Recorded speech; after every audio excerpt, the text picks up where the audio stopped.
They told us the British would starve us. Anna Keller would remember that sentence for the rest of her life, because on the morning she first heard it, she believed it completely. The train moved slowly through the gray countryside, its metal wheels groaning over cold steel tracks, as if even the machine itself were tired after years of war. Inside the crowded freight car, more than 30 German women sat shoulder to shoulder on rough wooden benches. No one spoke loudly. Most of them kept their eyes on the floor, watching the rhythm of dust shaking loose from the walls with every mile. Anna pressed her hands together to warm them. The air inside the car was damp and cold, and her thin coat did little to stop the chill creeping into her bones. Someone near the door whispered that they were being taken to a British prisoner camp somewhere beyond the coast. Someone else answered quietly, "They say the British camps are worse. They don't waste food on enemies." The words moved through the car like a quiet wind. No shouting, no panic, just a heavy silence that settled on everyone at once. Anna stared at the narrow slit of light above the door where the outside world flashed by in gray streaks. Fields, fences, a farmhouse in the distance. All of it looked peaceful, almost ordinary. The kind of countryside she remembered from before the war had swallowed everything familiar. It felt strange to see life moving calmly outside while the people inside the train sat waiting for whatever would happen next. Across from her, a woman named Marta rubbed her empty stomach and gave a tired half-smile. "Maybe they'll at least give us water," she said. No one answered. Hunger had become a quiet companion during the long journey.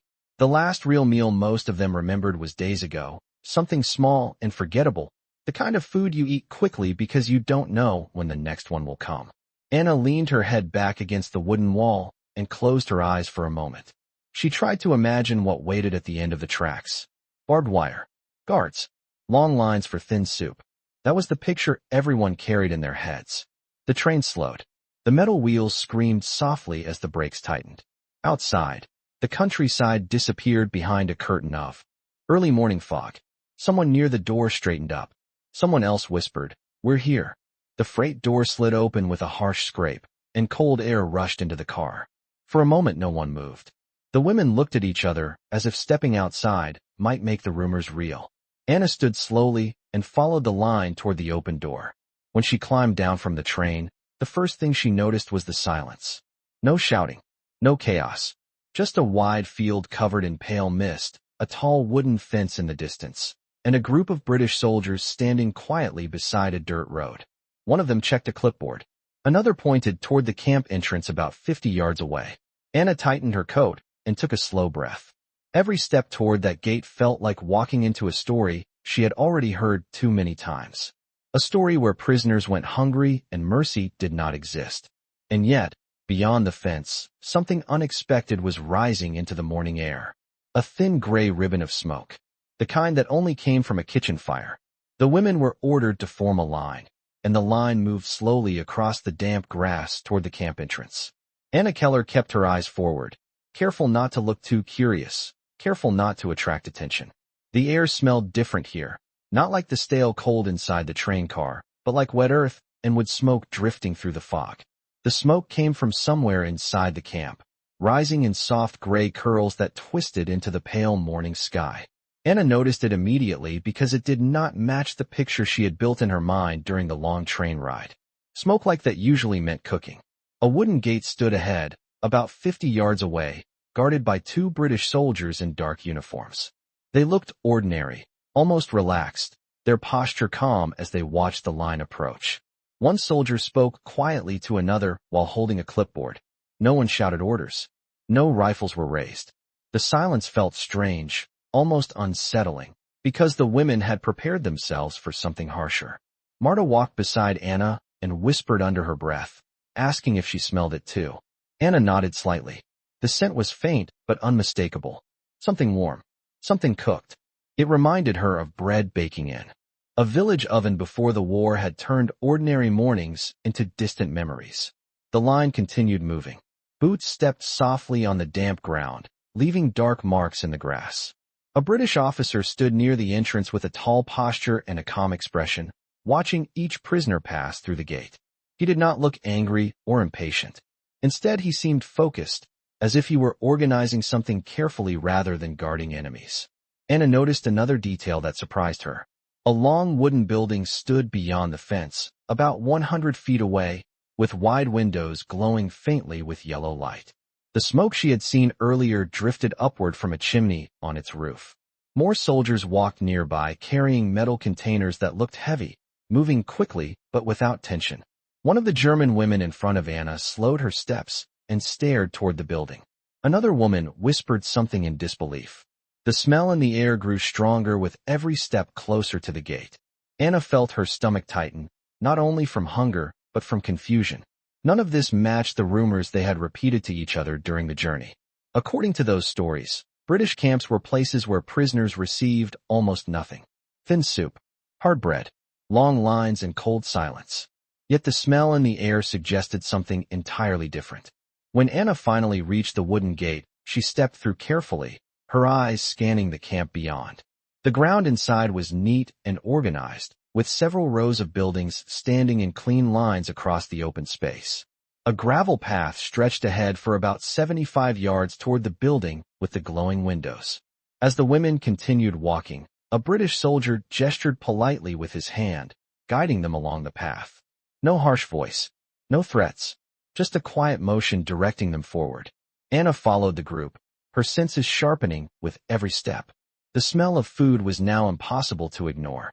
Warm broth, fresh bread, something else she could not quite identify, but that made her heart beat faster with a mix of disbelief and cautious hope. None of the women spoke now. The only sound was the soft crunch of gravel under their shoes as they approached the building, where the light glowed brighter and the smoke from the chimney continued to rise into the quiet morning sky. The group slowed as they reached the wooden building, and for the first time the women could see clearly through the wide windows glowing with warm yellow light. Inside were long wooden tables arranged in neat rows, each one set, with simple metal bowls and thick slices of bread stacked in baskets. Steam drifted gently upward from large metal pots resting along the far wall, and the soft movement of British soldiers carrying ladles and trays filled the room with quiet, steady activity. Anna Keller stopped walking for a moment without realizing it, her eyes fixed on the scene as if she had stepped into a memory that did not belong to the present. Marta beside her let out a faint breath that sounded almost like a laugh, but it carried no humor, only disbelief. The women behind them began whispering again, their voices low and uncertain. One of them said the food must be for the guards, not for prisoners. Another woman quietly insisted that it was some kind of trick meant to test them. Anna said nothing. She simply watched the soldiers inside the building as they moved calmly between the tables, adjusting bowls and pouring hot soup with careful, measured motions. Nothing about their behavior suggested cruelty or mockery. If anything, the soldiers looked focused, almost respectful toward the order of the room. The line of prisoners continued forward until they stood just outside the open door. Warm air rolled out into the cool morning and wrapped around them like a blanket, carrying with it the unmistakable smell of broth, fresh bread, and something sweet that Anna could not immediately recognize. Her stomach tightened again, this time so sharply that she had to press her hand against her coat to steady herself. For days the women had lived on little more than dry rations and thin water. The idea that a full meal might be waiting only a few steps away felt almost impossible to believe. A British officer stepped into view near the doorway, tall and composed, with calm blue eyes that moved carefully across the group. His uniform was neat but practical, and his voice when he spoke carried the quiet authority of someone accustomed to being listened to without needing to raise his tone. He introduced himself as Captain Edward Hughes and explained that the women would enter in small groups to receive breakfast before being assigned their sleeping quarters. The words sounded simple, but their meaning moved through the prisoners like a slow ripple of shock. Breakfast. The word hung in the cold air as if no one was certain it had been spoken correctly. One woman behind Anna whispered that the officer must be joking. Another woman shook her head slowly, unable to look away from the bowls of steaming soup visible through the open doorway. Captain Hughes seemed to notice their hesitation, but he did not react with impatience. Instead, he stepped toward one of the tables, lifted a bowl from the nearest place setting, and carried it calmly toward the doorway. The steam curled upward in front of his face as he raised the spoon. tasting the soup with the casual motion of a man beginning an ordinary meal. He lowered the spoon, nodded once as if confirming its warmth, and then set the bowl gently back on the table before turning toward the waiting prisoners again. No one spoke. The only sound was the quiet crackle of the stove somewhere inside the building and the distant call of a bird beyond the camp fence. Anna Keller stood at the front of the line, her eyes fixed on the bowl Captain Hughes had just touched, and for the first time since the train doors had opened, she felt something unfamiliar moving through the heavy silence of her thoughts. It was not trust yet, not even relief, but it was the beginning of a question she had never expected to ask about the people standing on the other side of the war. The women did not move at first. They stood at the doorway as if an invisible line separated the world they expected from the one now unfolding in front of them. Warm light spilled across the wooden floor and stretched out toward their worn shoes. Anna Keller felt the heat from the room touch her face, soft and steady, so different from the cold air outside that had followed them since the train stopped. Captain Edward Hughes stepped slightly to the side of the doorway and gestured toward the tables inside with a calm motion of his hand. His voice remained steady and quiet as he repeated the invitation for the first group to enter. No one rushed forward. The hesitation among the prisoners was almost physical, like a weight pressing them back. Marta leaned closer to Anna and whispered that it might still be a test, some strange way to measure their behavior. Anna did not answer. Her eyes were fixed on the baskets of bread sitting on the nearest table. The loaves were thick and golden, the crust slightly cracked as if they had come fresh from an oven not long ago. Steam drifted gently from the bowls beside them, curling upward in soft white lines. Finally, an older woman near the front of the line took a cautious step across the doorway. The wooden floor creaked softly under her weight. She paused, glancing around the room as if expecting someone to stop her, but the soldiers inside continued their quiet work without reacting. Another step followed, then another, until she reached the nearest table and stood there uncertainly. Captain Hughes gave a small nod, the kind a host might offer a guest entering his home. One by one, the first group of women slowly crossed the threshold. Anna followed Marta inside, her heart beating faster with each step across the polished boards. The warmth of the room surrounded them completely now. She could hear the gentle simmer of the large pots along the wall and the faint clink of metal ladles against the sides. A British soldier approached, carrying a container filled with steaming broth. His movements were careful and unhurried as he filled the first bowl and slid it toward the older woman standing at the table. He placed a slice of bread beside it with the same quiet attention. No words were spoken. The woman stared down at the bowl for several seconds before finally lowering herself into the wooden chair. Her hands trembled slightly as she lifted the spoon. The other prisoners watched with tense silence, their eyes fixed on every motion. When the spoon reached her lips, she paused again, then took the smallest sip. Nothing happened except the rise of steam and the slow exhale of breath that escaped her chest. She swallowed and looked up, her eyes wide with something close to disbelief. Without speaking, she reached for the bread and broke off a piece. The simple crack of the crust echoed through the quiet room. Anna felt a tight knot inside her chest loosen just a little. Around the table, the soldiers continued serving bowls with steady patience, as if this moment required no explanation at all. Captain Hughes remained near the doorway, watching the room carefully, not with suspicion, but with a calm attentiveness that seemed to say the same silent message to every woman who stepped inside. The war still existed beyond the fences of the camp, but within these wooden walls another kind of order had taken its place. One built not on fear, but on a simple decision to treat strangers with fairness. Anna sat down slowly at the table beside Marta, the warm bowl now resting in front of her, and for a long second she simply looked at the rising steam as if trying to understand how something so ordinary could feel so unexpected. Anna Keller wrapped both hands around the warm metal bowl as if it were something fragile that might disappear if she moved too quickly. The heat spread slowly through her fingers, easing the cold that had settled deep in her bones during the long journey. For a moment, she did nothing except breathe in the rising steam. The smell was simple but comforting, a broth rich with vegetables and herbs that reminded her of quiet evenings in her mother's kitchen years before the war had redrawn every border of ordinary life. Around the table, the other women were beginning to eat as well, each movement cautious at first, as if they were still waiting for someone to interrupt the moment. Marta lifted her spoon and tasted the soup carefully, her eyes widening slightly before she lowered her gaze to the bowl again. She did not speak, but the expression on her face carried a quiet astonishment that needed no translation. Across the room, British soldiers continued their steady routine. One carried a basket of bread from table to table, placing thick slices beside each bowl without hurry. Another checked the large pots near the stove, stirring the broth slowly so the heat remained even. Their voices remained low and calm, blending with the gentle sounds of spoons touching metal bowls and chairs shifting softly on the wooden floor. Nothing about the room felt rushed or tense.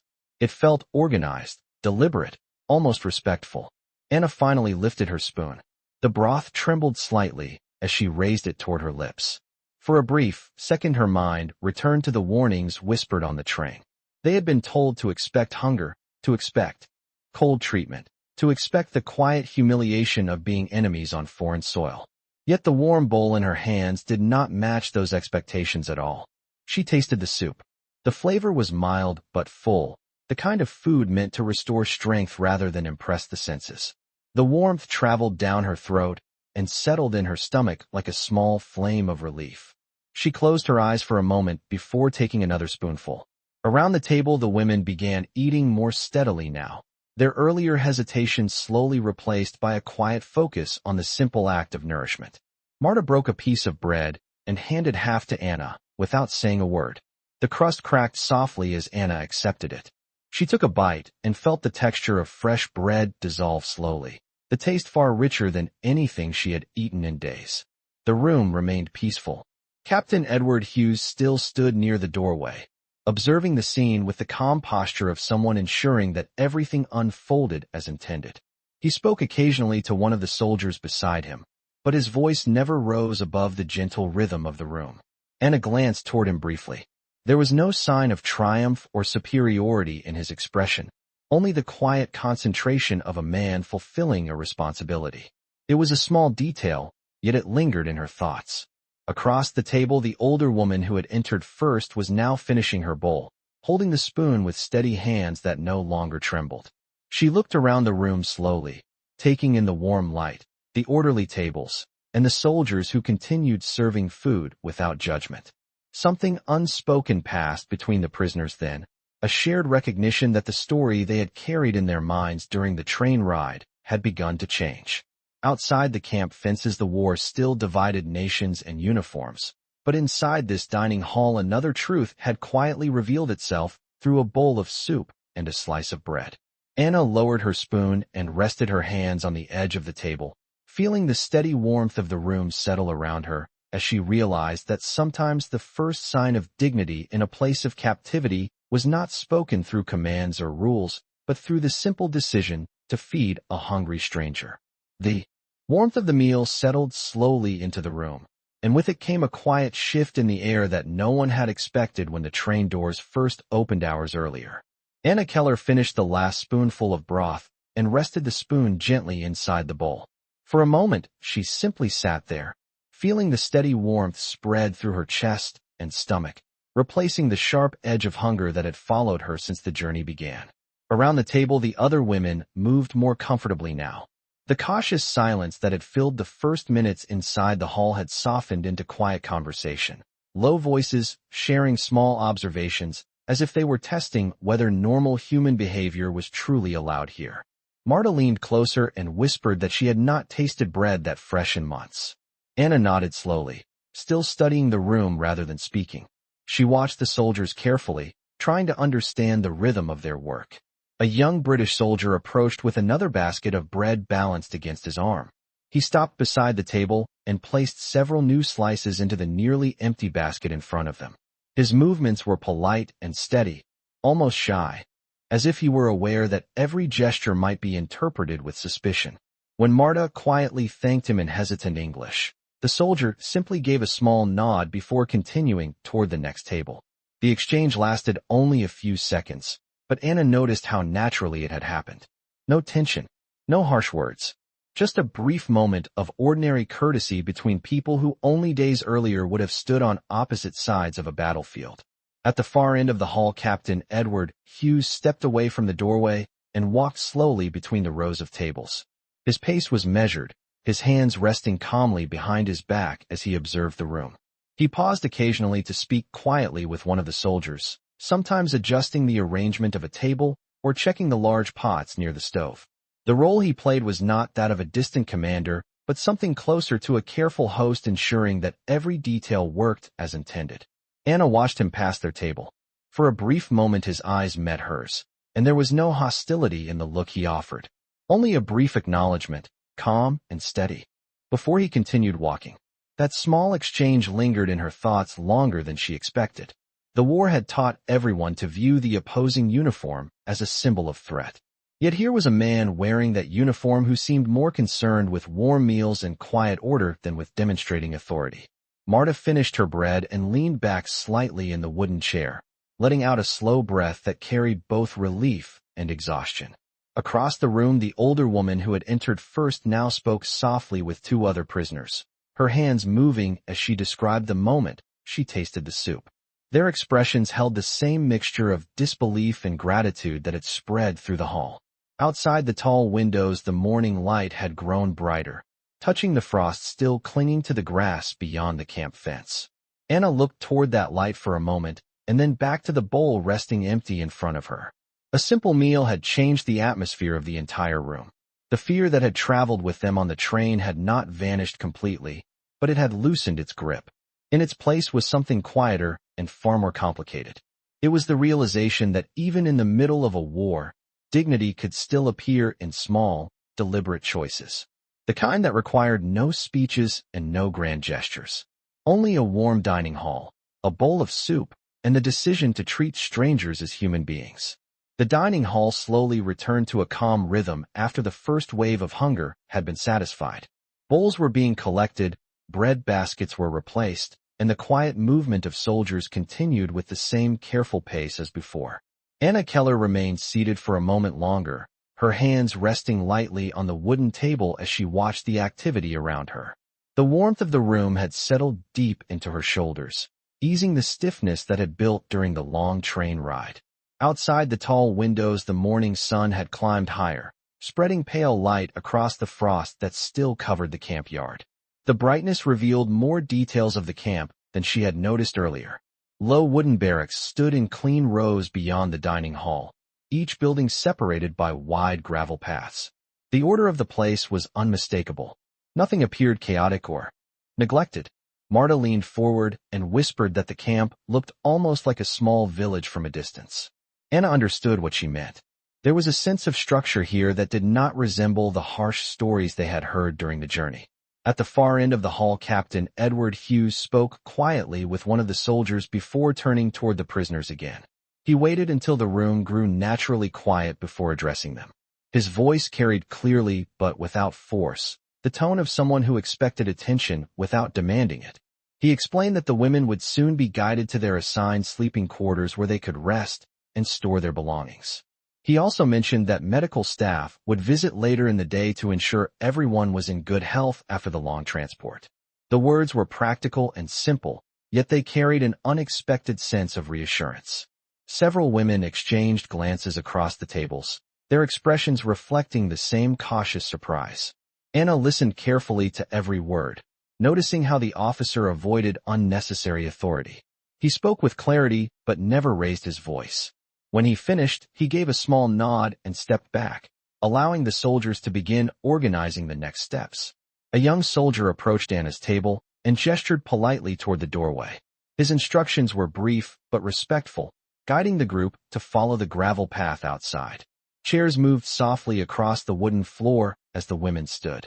The warm air of the hall followed them briefly as they stepped through the doorway and into the cool morning again. Anna paused for a moment on the threshold and looked back across the room. The long tables were already being cleared for the next group of prisoners who would arrive later in the day. The large pots near the stove still released gentle streams of steam, filling the hall with the same comforting scent that had greeted them earlier. For reasons she could not fully explain, the sight stayed with her longer than expected. Marta touched her arm lightly and nodded toward the path ahead. The group began walking again, boots crunching softly against the gravel as they crossed the open yard. The barracks stood about 100 feet away, their wooden walls glowing faintly under the growing sunlight. A British soldier walked several steps ahead, guiding them without urgency. No one rushed them. No one shouted commands. The quiet order of the camp remained steady, almost calm. As Anna walked, she noticed something small near the edge of the path. A wooden crate sat beside the barracks wall filled with neatly folded blankets waiting to be distributed. It was another small detail, another quiet decision made by someone who believed that even prisoners deserved warmth. Anna looked forward again as the group approached the barracks door, realizing that the morning had already begun to reshape the expectations she had carried into the camp. Not through speeches or grand gestures, but through a series of simple actions that revealed something far stronger than the fear they had been told to expect. The gravel path ended at the door of the wooden barracks, and the group slowed again as they approached the entrance. The building was simple but solid, its long walls made of clean timber boards that still held the pale color of fresh wood. A small window near the door reflected the morning sun, sending a soft square of light across the gravel. The British soldier guiding them reached the door first and pulled it open with a calm, unhurried motion. Warm air drifted out to meet them, carrying the faint smell of clean blankets and wood. Anna Keller stepped inside with the others and immediately noticed how quiet the space felt. The barracks stretched nearly 80 feet from one end to the other, lined with 2 rows of bunks built from sturdy wooden frames. Each bunk held a mattress covered with a plain gray blanket folded neatly at the foot. Sunlight entered through several tall windows, spreading pale gold across the wooden floor. Nothing looked neglected. Nothing looked temporary. Marta walked slowly down the center aisle, her eyes moving from one bunk to the next. She touched one of the blankets lightly with her fingertips, as if checking whether it was real. The fabric was thick and warm, far heavier than the thin coverings they had used during the journey. A small wooden shelf stood beside each bunk, just wide enough to hold personal belongings. At the far end of the room, another soldier entered carrying a crate filled with folded blankets like the ones Anna had seen outside. He placed the crate near the wall and began arranging the extra blankets carefully, stacking them so they would be easy to reach later. No one spoke loudly. Even the soldiers seemed to move with a kind of quiet respect for the exhausted women now stepping into the room. Anna walked toward one of the bunks near the window. She set her small travel bag on the shelf and sat down slowly on the edge of the mattress. The wood creaked softly under her weight. For the first time since leaving home, she allowed her shoulders to relax completely. The mattress was firm but comfortable, supporting her tired back in a way that felt almost unfamiliar after days of hard travel. Marta chose the bunk beside her and sat down with a quiet sigh. Outside the window, the camp yard remained calm, with soldiers moving along the paths and smoke still rising from the dining hall chimney in the distance. Anna studied the scene carefully. The camp did not feel like the harsh place they had imagined during the train ride. It felt organized, controlled, almost careful in the way it treated the people inside its fences. After several minutes, Captain Edward Hughes appeared in the doorway. He did not step far into the barracks. Instead, he remained near the entrance where everyone could see him clearly. His presence alone brought the room to a natural silence. He spoke briefly, explaining that the barracks would serve as their temporary quarters and that more supplies would arrive later in the afternoon. His voice remained steady and calm, carrying the same quiet authority Anna had noticed earlier in the dining hall. He reminded them that the camp followed strict rules of order, but also assured them that those rules applied equally to everyone inside the fences. No one would be mistreated. No one would be left without food or shelter. When he finished speaking, he nodded once and stepped aside, allowing the soldier near the door to continue distributing the remaining blankets. The words lingered in the air even after he left. Anna looked down at the folded blanket resting across her bunk and ran her hand slowly across the rough fabric. It was such a small thing, a simple piece of cloth meant to keep someone warm through the night. Yet in that moment it represented something larger than comfort. It represented a quiet promise that even within the boundaries of captivity, dignity still had a place to live. The barracks settled into a slow quiet as the women began to understand that this room would be their home for now. The morning light continued to drift through the tall windows, painting long pale rectangles across the wooden floor. Anna Keller sat on the edge of her bunk for a while, letting the stillness sink into her thoughts. The journey, the uncertainty, and the long hours of tension had left her mind tired in a way that was difficult to explain. Yet the calm order of the room slowly began to ease that weight. Marta lay back on the bunk beside her, staring up at the wooden beams of the ceiling as if studying every line and knot in the timber. She let out a quiet breath and said that for the first time since leaving home, she felt as if her body had permission to rest. Anna understood exactly what she meant. Across the barracks, other women were settling in similar ways. Some carefully placed their small bags on the shelves beside their bunks.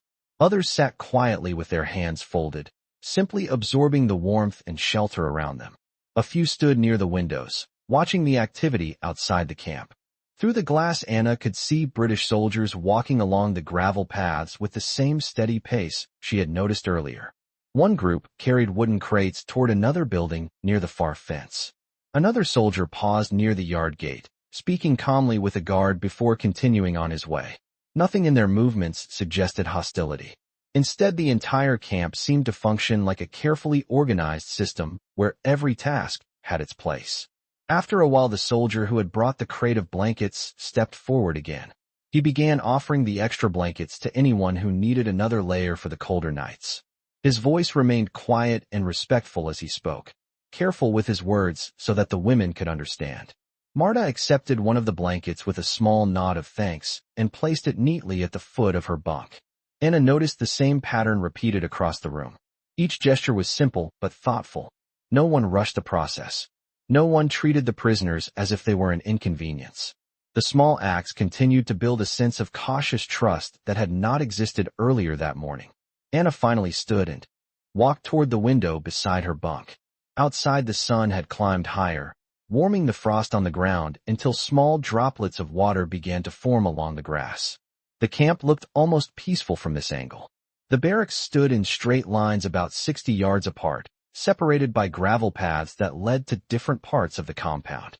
Smoke from the dining hall chimney continued rising in a slow gray column that faded into the bright sky above. Anna rested her hands lightly on the wooden frame of the window and watched the scene for a long moment. The world beyond the fences was still filled with the conflict that had brought them here. Yet inside this place the atmosphere felt different. It was not freedom, but it was not cruelty either.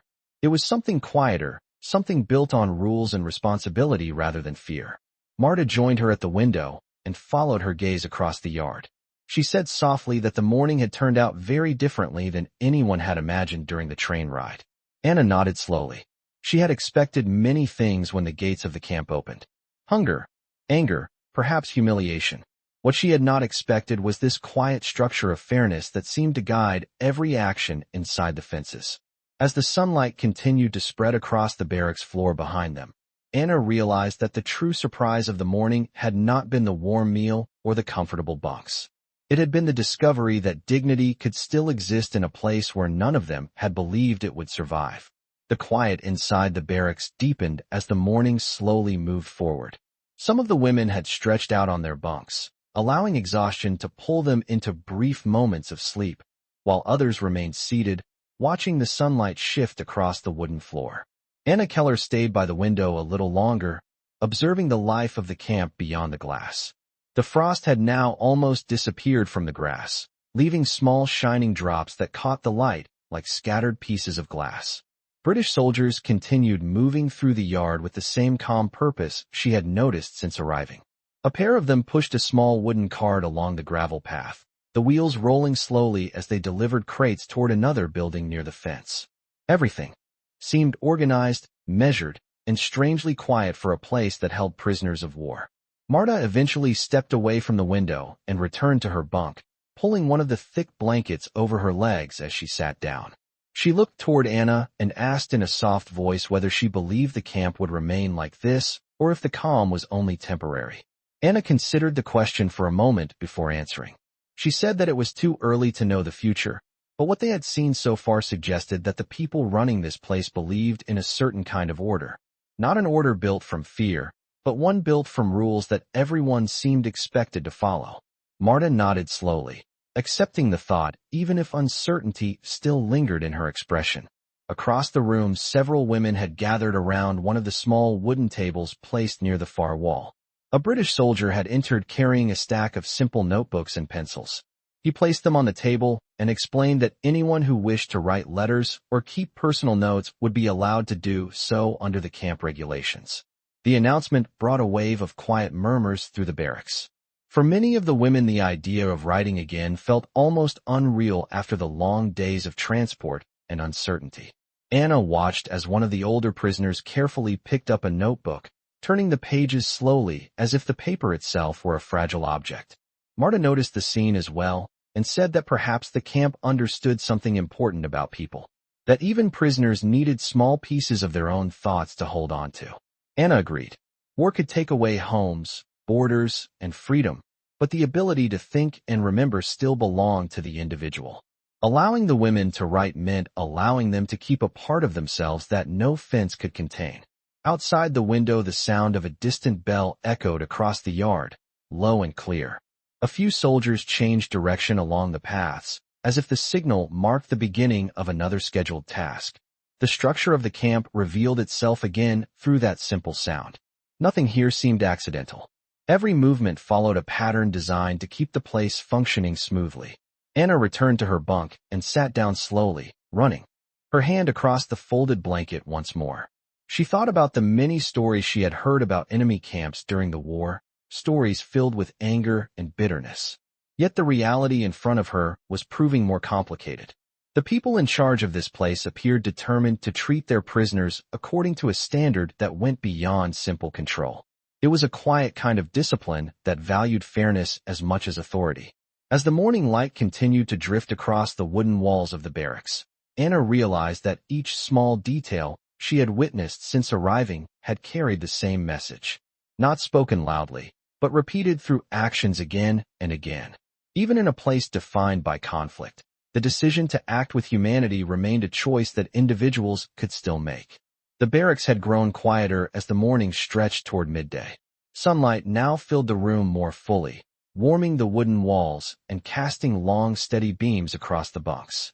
Anna Keller sat with one of the small notebooks resting in her hands, turning the blank pages slowly. The paper felt rough but strong, the kind that could hold many thoughts if someone had the patience to write them down. Around her, several of the women had already begun writing letters, their heads bent over the pages as pencils moved carefully across the paper. The scratching sound was soft but constant, like a quiet reminder that even in a place surrounded by fences, voices still existed. Marta sat beside her with a notebook open on her lap, staring at the first empty page for several minutes before writing the first line. She said it felt strange to imagine that a letter might travel beyond the camp and reach someone far away. Anna understood that feeling. War had made communication uncertain, but the possibility alone carried a small sense of connection to the world outside. Across the barracks, a British soldier walked slowly between the rows of bunks, checking that everyone had received the supplies they needed. His posture remained relaxed and attentive. When he noticed one of the older women struggling to sharpen her pencil, he paused beside her and offered a small metal sharpener from his pocket. The woman accepted it with quiet gratitude, and the soldier moved on without drawing attention to the moment. Anna watched the exchange carefully. It was another small act, another quiet gesture that seemed to define the atmosphere of the camp. Nothing dramatic. Nothing that would appear in a report or announcement. Just a simple decision to help someone solve a small problem. Marta finally began writing, her pencil moving slowly across the page as she described the journey that had brought them here. Anna waited before writing anything herself. Instead, she looked around the room, noticing how the tension that had filled the barracks earlier that morning had almost completely disappeared. Women who had arrived with guarded expressions were now speaking softly to one another, sharing memories of home or discussing what they had seen since arriving at the camp.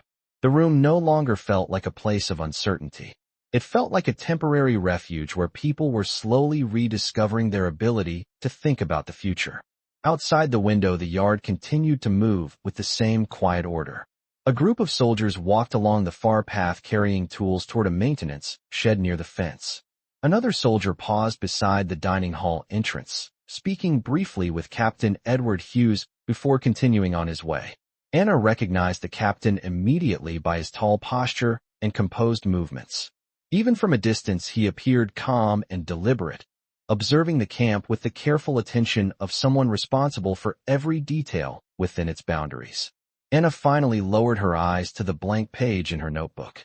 The pencil rested lightly in her hand as she considered what to write. After a long moment, she began with a simple sentence describing the morning they had arrived. Not the fear they had expected, but the quiet surprise of finding warmth, food, and fairness waiting on the other side of the gate.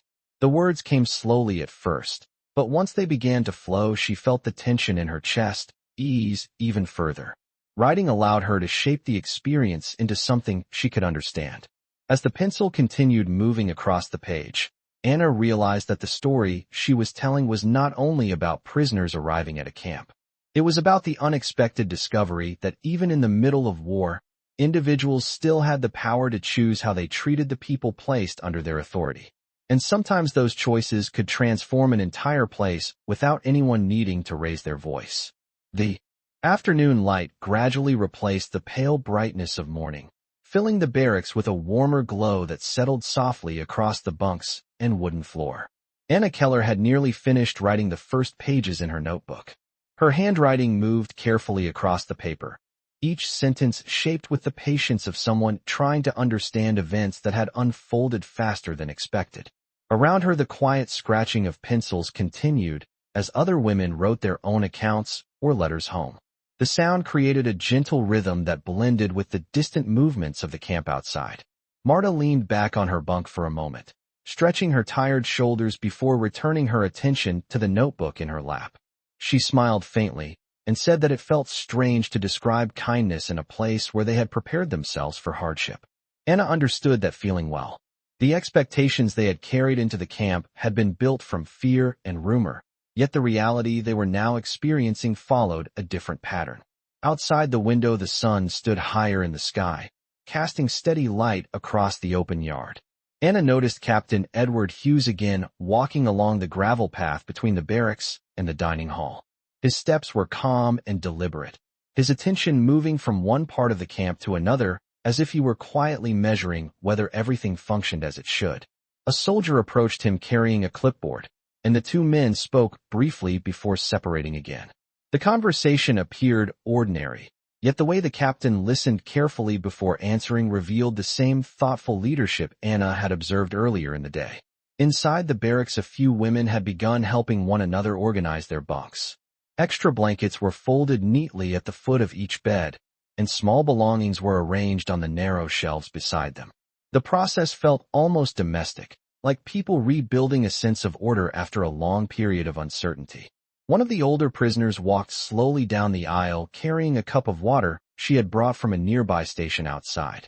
She paused beside a younger woman who still looked weak from the journey and offered the cup with a gentle smile. The younger woman accepted it gratefully, her hands steadying as she drank. Anna watched the moment and felt the quiet truth of the situation settle deeper in her mind. Kindness inside the camp did not belong to one side alone. It moved from person to person, carried through simple actions that required no recognition. Marta eventually closed her notebook and set the pencil aside. She looked toward Anna and asked if she believed the story of this place would ever be understood by those outside the fences. Anna thought about the question carefully before answering. She said that people often believe the loudest stories first, especially during war. Yet sometimes the quieter ones lasted longer because they revealed something deeper about human nature. Marta nodded slowly, considering the idea. The barracks had grown calm again, with several women resting on their bunks while others continued writing or speaking softly. The entire space felt steady and balanced, as if the long morning of uncertainty had finally settled into a rhythm of cautious acceptance. Anna closed her notebook and placed it carefully on the shelf beside her bunk. Through the window, she could see the camp continuing its orderly routine under the afternoon sun. The fences still stood around them, reminding everyone that they were prisoners far from home. Yet within those boundaries, something unexpected had taken root. A quiet structure built from fairness, discipline, and small choices made by individuals who refused to let war erase their sense of humanity. And as Anna sat in the warm light of the barracks, she realized that the true significance of the day was not only the kindness they had received, but the realization that dignity could survive even in the most unlikely places when people chose to protect it. The afternoon gradually softened into early evening, and the light entering the barracks shifted from bright gold to a calmer amber glow. Anna Keller sat quietly on her bunk, watching the long beams of sunlight slowly move across the wooden floor until they rested near the opposite wall. The room had grown peaceful again. Some of the women were resting, their breathing slow and steady after the long journey that had finally ended. Others continued writing letters, carefully shaping words that might one day travel beyond the camp fences and reach families waiting far away. Marta sat beside the window, her notebook closed now, simply observing the quiet movement of the camp outside. The day had unfolded with a rhythm none of them had expected when the train first stopped that morning. Anna looked down at the notebook resting on the small shelf beside her bunk. Inside those pages, she had written the story of their arrival as honestly as she could remember it, not as a tale of fear or bitterness, but as a record of something more surprising. The discovery that fairness could appear even in a place defined by war. Outside the window, the camp continued its steady routine. Soldiers moved along the gravel paths with the same calm purpose that had defined every moment since the gates opened. Smoke still rose slowly from the dining hall chimney, fading into the cool evening air. In the distance, Anna noticed Captain Edward Hughes walking once more between the buildings, pausing occasionally to observe the work around him. His presence had never been loud or dramatic throughout the day. Instead, he had guided the camp with quiet attention, ensuring that the rules of the place were carried out with discipline and dignity. Anna realized that leadership like that rarely appeared in dramatic speeches or public declarations. It revealed itself through consistency, through the repeated choice to treat others with fairness even when circumstances allowed for something harsher. Marta eventually turned away from the window and sat beside Anna again. She spoke softly, saying that the day had changed the way she thought about the people on the other side of the war. Not because the conflict had disappeared, but because the individuals inside this camp had chosen a different path in the way they carried out their duty. Anna nodded slowly. War often reduced entire nations to simple images of enemy and ally, yet the truth was always more complex. Inside these fences, she had witnessed a different kind of strength. Not the strength of weapons or orders shouted across a battlefield, but the quieter strength of character that guided how people treated those placed under their authority. The barracks grew even quieter as evening settled across the camp. A cool breeze brushed lightly against the windows, carrying the distant sounds of footsteps along the gravel paths outside. Anna lay back against the pillow and pulled the blanket across her shoulders, feeling the steady warmth it provided. For the first time in many days, she allowed her mind to rest without preparing for the next uncertainty. The events of the morning had reshaped something inside her understanding of the world. She had arrived expecting cruelty and hunger, yet what she found instead was a place where discipline and humanity existed side by side. And as the last light of the day faded beyond the windows, Anna understood that the most powerful moments in history were not always the loudest ones.